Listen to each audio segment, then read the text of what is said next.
Selanjutnya ada teori harapan atau ekspektansi teori. Nah, teori ini dikembangkan oleh Victor H. Froome tahun 1964 yang kemudian diperluas kembali oleh Lawler dan Porter.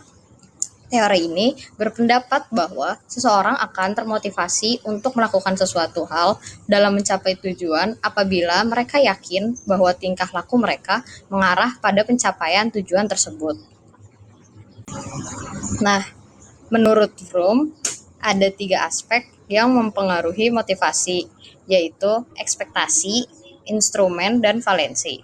Yang pertama ada ekspektansi atau E, yaitu seberapa besar kemungkinan jika mereka melakukan perilaku tertentu, mereka akan mendapatkan hasil kerja yang diharapkan atau yaitu prestasi kerja yang tinggi. Selanjutnya ada instrumen atau I, yaitu seberapa besar hubungan antara prestasi kerja dengan hasil kerja yang lebih tinggi. Contohnya berupa gaji atau hal lain yang diberikan perusahaan. Selanjutnya ada valensi atau V, yaitu seberapa penting seseorang menilai penghasilan yang diberikan perusahaan kepadanya, misalnya seperti promosi. Selanjutnya, Victor Froome mengemukakan bahwa teori harapan mencakup 3 variabel atau hubungan, yaitu harapan adalah suatu kesempatan yang disediakan dan akan terjadi karena perilaku. Lalu ada nilai atau value adalah nilai yang diakibatkan oleh perilaku tertentu. Misalnya nilai positif pada peristiwa terpilihnya seseorang karena memang ingin dipilih.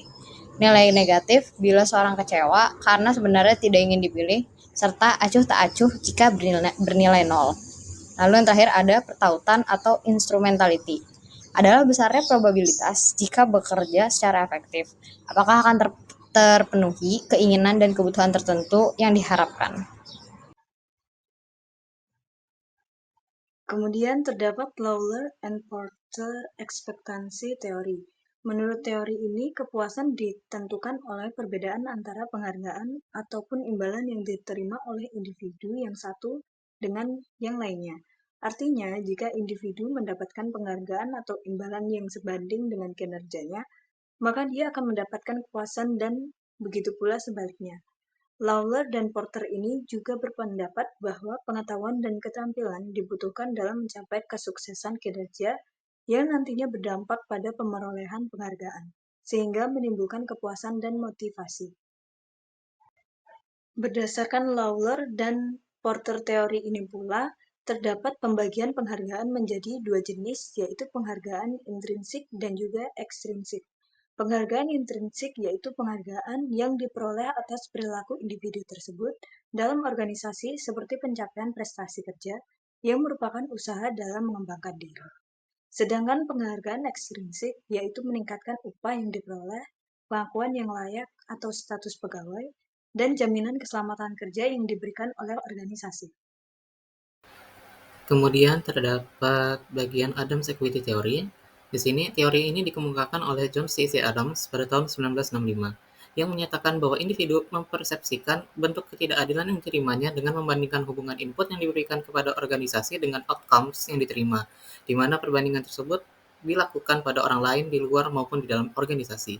Menurut Adams, kesetaraan dalam hubungan upaya imbalan dapat dicapai dengan 2 cara. Yang pertama, seseorang dapat memperoleh imbalan yang setara dengan upayanya. Kemudian yang kedua, seseorang dapat mengubah persepsi mereka tentang upaya dan imbalan sehingga mereka merasa imbalan yang diterima setara dengan upaya yang telah mereka lakukan. Melanjutkan pembahasan Adams Equity Theory sebelumnya, di sini Adams mengemukakan bahwa orang akan merasa tidak adil jika mereka merasa upaya yang mereka lakukan lebih besar dari imbalan yang mereka terima. Sebaliknya, orang juga akan merasa tidak adil jika mereka merasa imbalan yang mereka terima lebih besar dari upaya yang telah mereka lakukan. Teori keadilan Adams penting dalam konteks organisasi karena dapat membantu para pemimpin untuk memahami persepsi keadilan yang mungkin dimiliki oleh anggota mereka. Jika anggota merasa bahwa mereka tidak diperlakukan dengan adil, ini dapat mengakibatkan ketidakpuasan kerja dan bahkan pemutusan hubungan kerja. Oleh karena itu, pemimpin perlu memastikan bahwa upaya dan imbalan yang diberikan kepada karyawan dianggap adil dan seimbang. Singkatnya, Adams Equity Theory ini membahas bahwa kepuasan seseorang tergantung apakah ia merasakan ada equity atau keadilan, atau tidak adil atau inequity atas situasi yang dialaminya. Komponen utama dari teori ini ada 3, yakni yang pertama ada input, yang merupakan sesuatu yang bernilai bagi seseorang yang dianggap mendukung pekerjaannya, seperti pendidikan, pengalaman, dan usaha yang dikerahkan. Kemudian komponen berikutnya ada hasil atau outcomes, di mana sesuatu yang dianggap bernilai oleh seseorang diperoleh dari pekerjaannya, berupa gaji, bisa berupa status, ataupun penghargaan. Kemudian yang terakhir ada komponen orang bandingan atau comparison person, yang merupakan bisa berupa seseorang di organisasi yang sama atau di tempat lain, bahkan bisa pula dengan dirinya sendiri terhadap pekerjaan yang telah ia selesaikan di masa lampau. Untuk bagian berikutnya adalah penerapan teori yang akan dijelaskan oleh rekan saya Yuza. Selanjutnya di sini ada penerapan teori proses dalam perilaku organisasi, di mana yang pertama itu ada motivasi karyawan, di mana di sini ada mengidentifikasi kebutuhan karyawan melalui survei atau wawancara, ada mengembangkan program insentif seperti bonus berdasarkan kinerja atau penghargaan atas pencapaian tertentu, dan yang ketiga itu ada membangun lingkungan kerja yang mendukung pertumbuhan profesional. Intinya di sini tuh kita ngasih motivasi ke karyawan untuk berkembang. Gimana contohnya di sini kita ambil dari Google, yaitu Google ini menerapkan teori motivasi dengan memberikan fleksibilitas kerja dan fasilitas pendukung untuk meningkatkan kepuasan serta produktivitas karyawan. Selanjutnya di sini ada penerapannya dalam pengambilan keputusan, di mana poin pertama di sini ada menggunakan data analitik untuk mendukung keputusan strategis.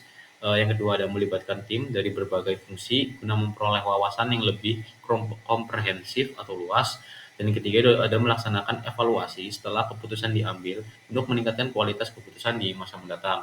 Dimana di sini buat contoh kedua kita ambil dari contoh dari Toyota, di mana di Toyota ini dia itu menggunakan pendekatan berbasis data dalam Toyota Production System atau TPS. Gunanya TPS ini untuk mengoptimalkan efisiensi produk melalui sistem just in time.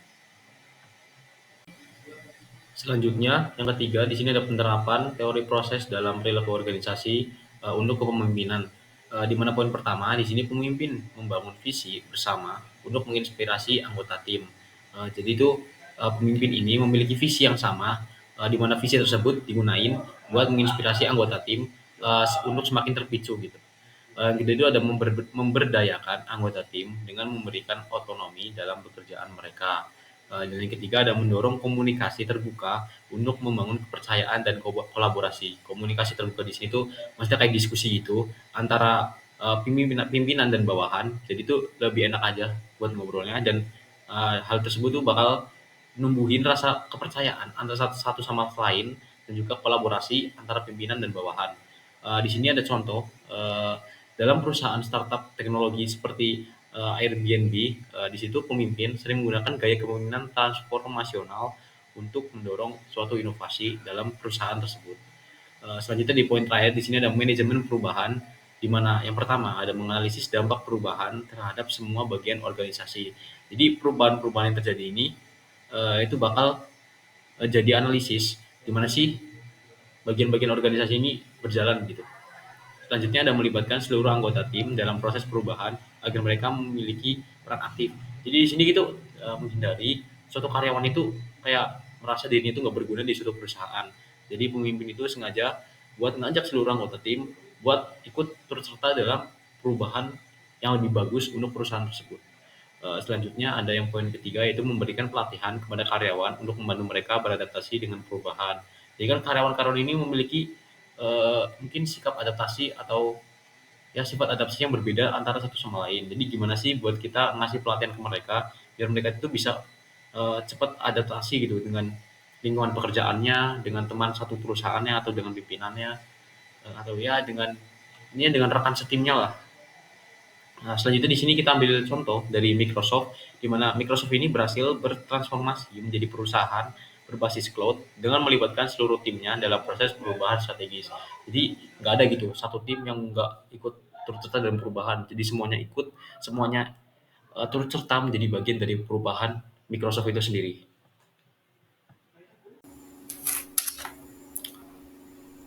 Pengaruh teori proses terhadap motivasi kerja. Yang pertama adalah memperjelas tujuan dan harapan.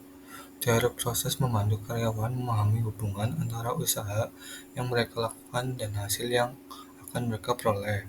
Misalnya teori harapan, ekspansi teori yang dikemukakan oleh Viktor Fromm Karyawan akan lebih termotivasi jika mereka percaya bahwa usaha keras akan menghasilkan kinerja yang baik dan kinerja tersebut akan membawa imbalan yang sesuai dengan harapan mereka.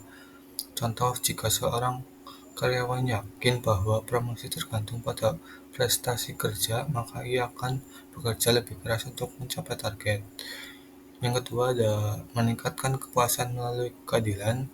Teori keadilan equity teori menunjukkan bahwa motivasi kerja meningkat ketika karyawan merasa diperlukan secara adil, ketika mereka melihat bahwa imbalan yang diterima sesuai dengan kontribusi mereka dibanding dengan rekan kerja lainnya. Semangat kerja cenderung meningkat. Contoh, jika seorang karyawan merasa gajinya tidak sebanding dengan pekerjaannya dibandingkan rekan lain dengan tugas serupa, motivasi bisa menurun. Buat yang ketiga, mengarahkan perilaku melalui imbalan. Teori proses juga menjelaskan bagaimana pemberian imbalan dapat mengarahkan perilaku kerja dengan sistem penghargaan yang jelas, seperti bonus atau pengakuan atas prestasi. Karyawan akan terdorong untuk bekerja lebih baik demi mencapai tujuan organisasi. Contoh, memberikan penghargaan kepada karyawan yang berhasil mencapai target bulanan dapat memacu semangat kerja tim secara keseluruhan. Yang keempat, menjaga konsistensi motivasi. Teori ini juga menekankan pentingnya menjaga keteguhan motivasi karyawan dengan memberikan umpan balik positif secara berkala dan memastikan bahwa tujuan organisasi tetap relevan dengan nilai-nilai pribadi karyawan. Motivasi kerja dapat dipertahankan dalam jangka panjang. Oke, selanjutnya ada kelebihan dan kekurangan teori proses.